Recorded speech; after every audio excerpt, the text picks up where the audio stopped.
I'm Jason Harris. I work in the front end, and I'll be talking about the native Wolfram Player for iOS.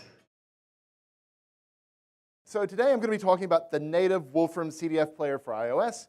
And since that's a bit of a mouthful, I'll just sort of say Player for iPad. I'm sure the marketing people will get annoyed at me, but I'm going to do that anyways. So in this talk, I'm going to just zip quickly through some of the capabilities of the native Wolfram CDF Player for iOS.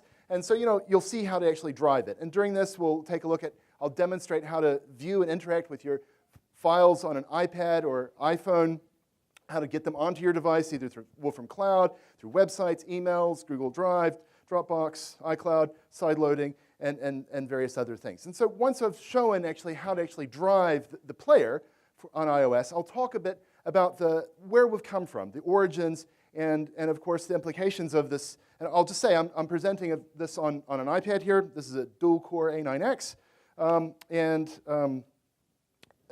What are the implications of this whole new core that we've got, which is the exciting bit for us here in the development, for the future. And then from there, I'll progress on to persistence, some topics, more advanced topics, loading, local packages, cloud store packages, and put this all together in an example of peer-to-peer lending. And if I can get some time, I'll get Nick up here to talk about CDF Kit.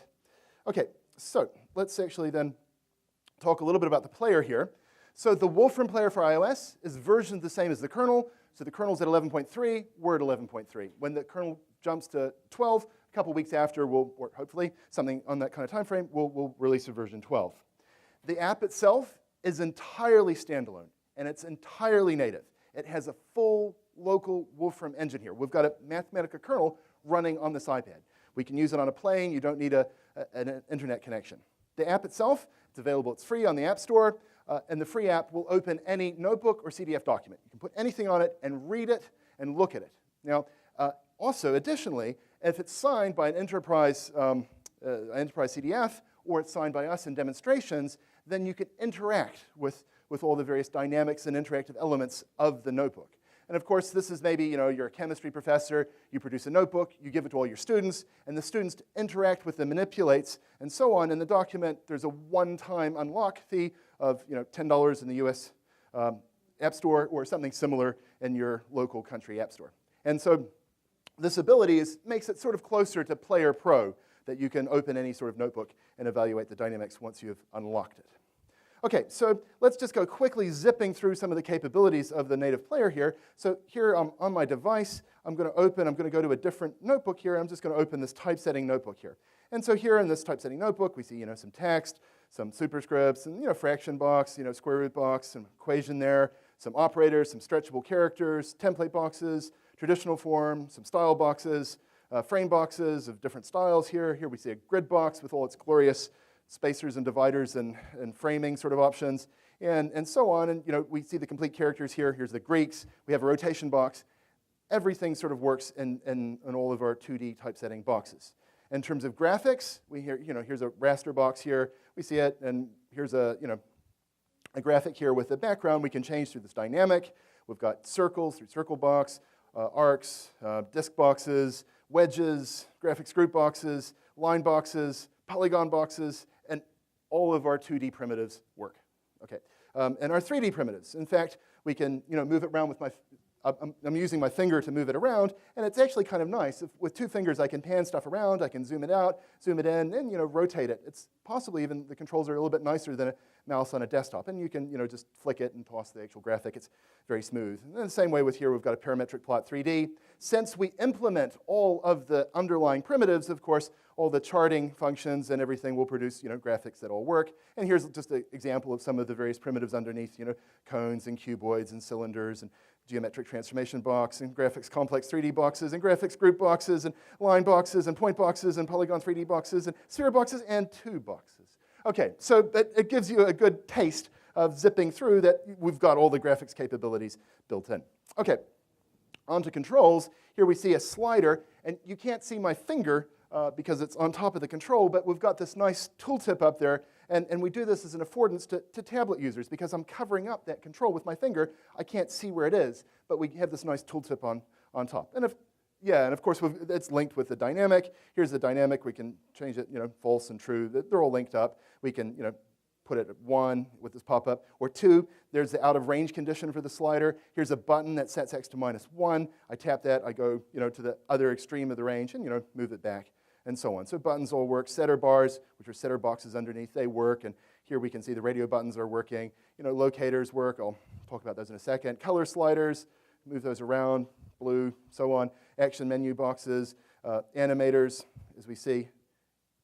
And I wasn't kidding when I said we're zipping through. So so we're zipping through some animator boxes here. Progress indicator boxes are working.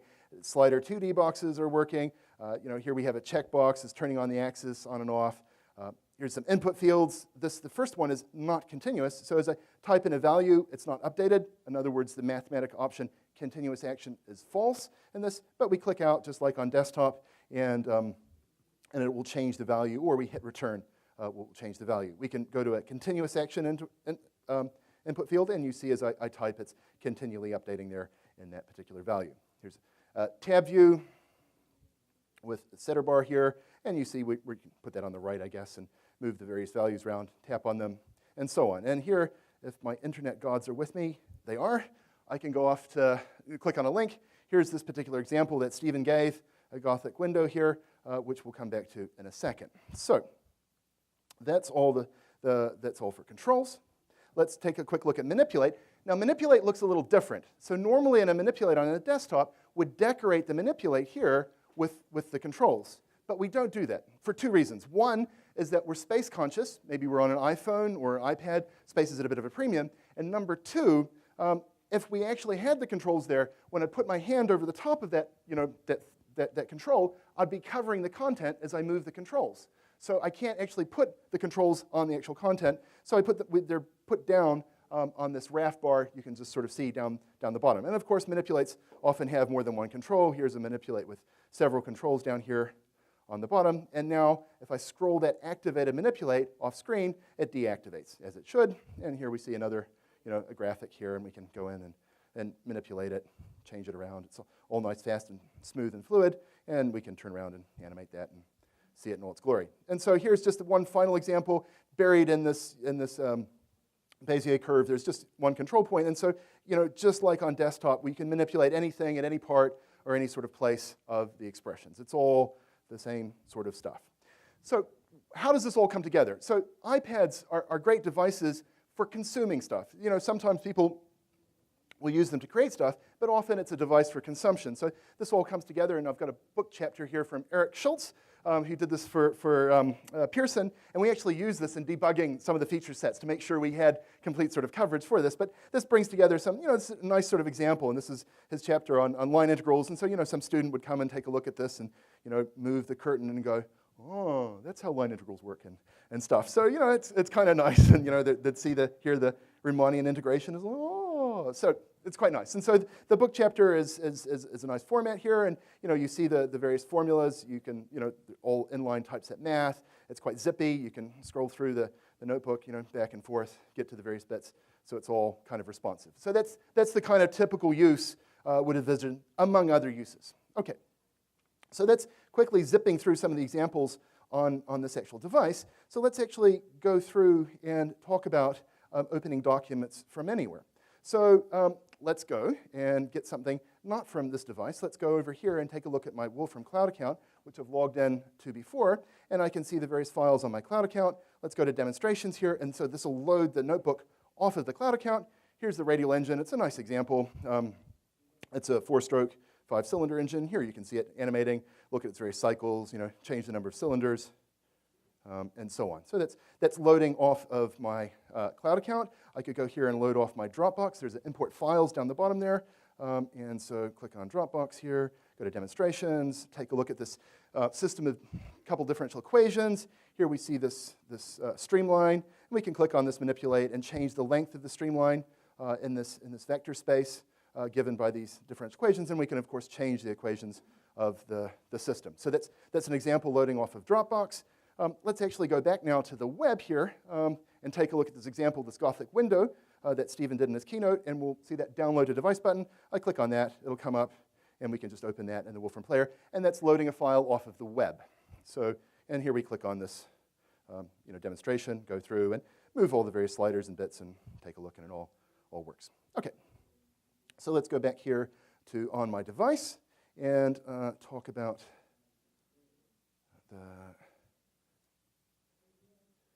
the various other things. So there's email attachments I won't show. Some of the other things, one I will show a little bit later is side loading and AirDrop. They all work. Now, I want to point out in particular that we really are doing local computations here. This is a full Wolfram engine that's embedded. There's a Mathematica here on this iPad. And so this, of course, gives us vastly improved interactivity. We don't need a network connection. And I have ultimate respect for Jan and John Pacey and the people on the web team. But of course, they have to fight against the vagaries of HTML on Chrome and doing something else, doing some crazy bits. And people want native applications. It's what they desire. So it's fantastic that we have this native application. And for other reasons, which I'll talk about in just a second. So this whole new core, which I'm about to talk about, we have targeted it for iOS first. And so we've done some iOS-appropriate things. For instance, our finger-sized touch targets are always big enough. It's hard to sort of, we don't have buttons where oh, I missed it, I can't click on it. Pinch to zoom works as it should for any iPad application. The manipulate controls, we don't hide them with our hands.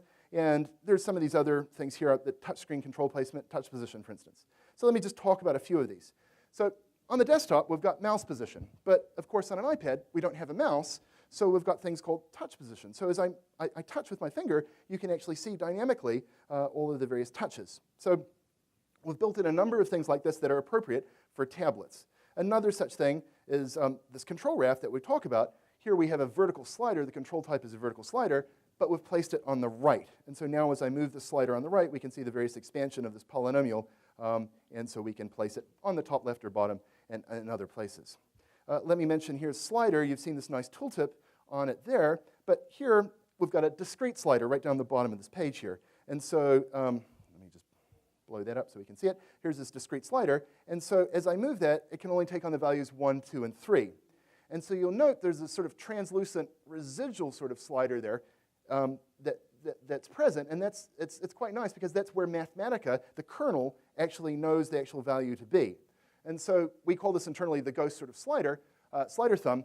And it was interesting in the development. We put it in there at the beginning because we thought, well, the version on the iPad was going to be too slow. And so people would need to know where the actual sort of slider is. It turns out it's not the case. And this is it uses advanced crypto hashing and Merkle trees and all sorts of other cool techniques. And it's very fast and efficient. But we've left this in because it's such a nice feedback mechanism. And I can even imagine this coming to the desktop at some stage as well. It's a very nice feedback. OK. And onwards for locator in the same vein, as I'm covering that up with my thumb on here on the screen, and so we have this little magnifier above, and so I can know to put this locator exactly where I want to at some particular root or something else like that, which is another affordance for this desktop version, this iPad version. Okay, so let me talk about this whole new core. So I've actually been on this project for 5 years. Rob has been on it for longer, and so there's various people on the team. We've been on it for a while, and so you might turn around and sort of say, we've been shipping a version, I think, for a year and a bit. And you might say, wow, it took you 5 years to port the desktop front end to the iPad. You guys are kind of slack. Well, it turns out, for various reasons, we had to actually build a completely new front end, Greenfield rewrite. And it's interesting, of course, because Rob and I had been working on the desktop for a very long time, and so we have the benefit of massive hindsight. We know where all the skeletons are in the front end, so we could actually do things a good bit differently. And so some of the advantages that are in here, this view model controller, it's multi-threaded from the ground up. And in fact, let me just show you, it's got this great modern internal architecture. One of the features, this is a separate build, this dev build. I'm just going to open it here.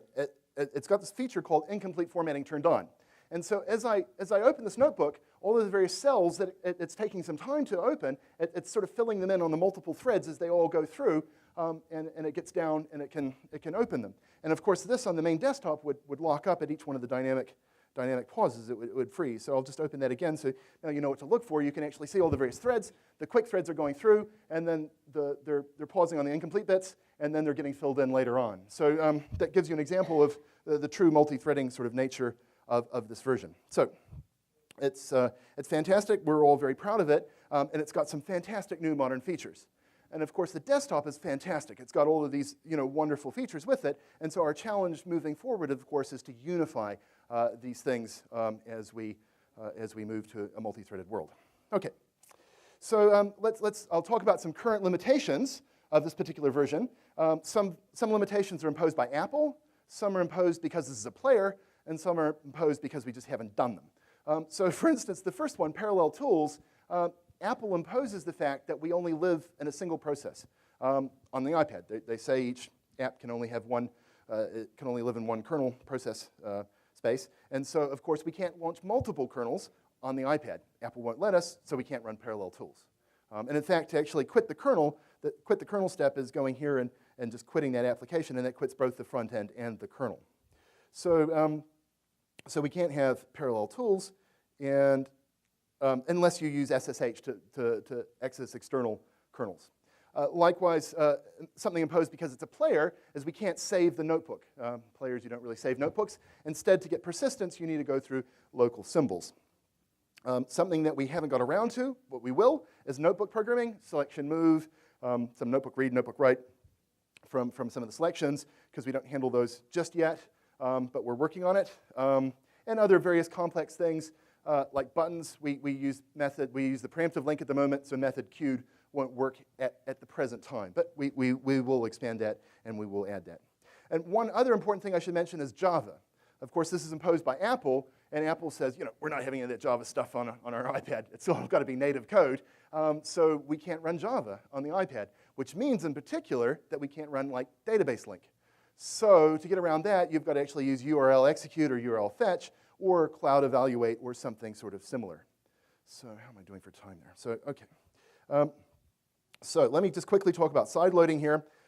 So one of the other things, I would hook up my machine to show you, but to also get files on, you can do something called side loading. So this is opening iTunes. I'd click on my iPad. I'd click on file sharing. I'd click on Wolfram Player. And here I'd see the list of files on my iPad. And so I can drag and drop files on there. And so here you can sort of see the talk, that WTC18. And also you can see that simulate p2p.m, which looks suspiciously like a Mathematica package. And it is. And so we've put a Mathematica package on our iPad. So I'll just briefly, I'll show this local symbol here. I'm going to store that locally, and there's a bug right here, reformatting. But it's loaded that symbol locally, that 5040, right there. Okay. So where does this package live? Well, it lives at this notebook directory, and that's a hideous sort of string UUID for sandboxing purposes. But we can still just append our package name to the end of that and load it. So I just click the Load Package button, which you saw before on the iPad, and now I can do some simulations. And so that's the average return of a portfolio of $5,000 over 36 months on these grades of peer-to-peer investments. And so, the package is maybe 200 lines long. It's not, huge, but it's still significant. And so we can run local packages. And there's some comment here. If you look at the notebook later on, you'll see something about session submit and some of the other stuff. So I'm just going to quickly mention the cloud. You can use Cloud Connect, of course. It's got full capabilities, and you might need to offload some of them, for instance, for Java purposes. Here we're incrementing something. We can store that into the cloud, and then we can load it from the cloud as well. And we can load packages from the cloud here. I've already got the package loaded, but you can sort of see a simulation of the various bits. Okay, so I'll talk about auto-loading. I could talk about peer-to-peer lending, but let me just quickly zip over and put all of this together and show you this application. So, in fact, I'll make sure it's quit. You see me quit the front end and kernel there. I'm just going to load that up, and you'll see quickly it's loading, loaded. You see this thing here is this. You'll see the technique in the notebook if you look at the details for auto-loading a package or something on visualization. And here we've got some some grades of investments, and so we'll be bottom feeders and go for the poor people that are taking really risky investments, the D-grade investments maybe, and turn around and run that. So here it'll be using local persistence to actually store which grades that are used. So you'll see that sort of technique in there. And here, one of the other things that's recommendable on an iPad sort of application is to have sort of instant interactivity. And of course, so we don't run the simulation for 2 minutes, wait around, and then finally show something. We want to give some feedback, quite kind of quickly. And of course, with this application that put it all together, you can, go in here and change the different grades of investments and, get a different annual return here, coming out at maybe like a 12.6 or 12.4 for these particular grades. Okay, so I just wanted to lead it off, and I just wanted to get Nick to quickly talk about the CDF kit. So when we've developed this, we've got this whole new core that we're talking about. And of course, Nick, you want to come on up? So while I talk about this, so will you plug in to here? Do we have it? Right. OK, so in summary, it's a full native player for iOS with an embedded Wolfram engine. And this is just one incarnation of the core. We have it compiling on the Mac. We have it compiling on to various degrees on Windows and Linux, WebAssembly, and the whole core. The idea of this was to be able to, we could target lots of different platforms. So it's exciting stuff. We're continuing to flesh out its functionality, and unification is the big issue of the day of moving both of the front ends together. OK, and so finally, I just wanted to plug for Parth here. He's going to be talking a little bit more, probably a little bit slower than I am, on the Wolfram in a mobile world, bringing and talking about all of these various our various solutions, including the player on the device. OK, thank you. So I think I even finished early, so I've got time for questions. This must be a first.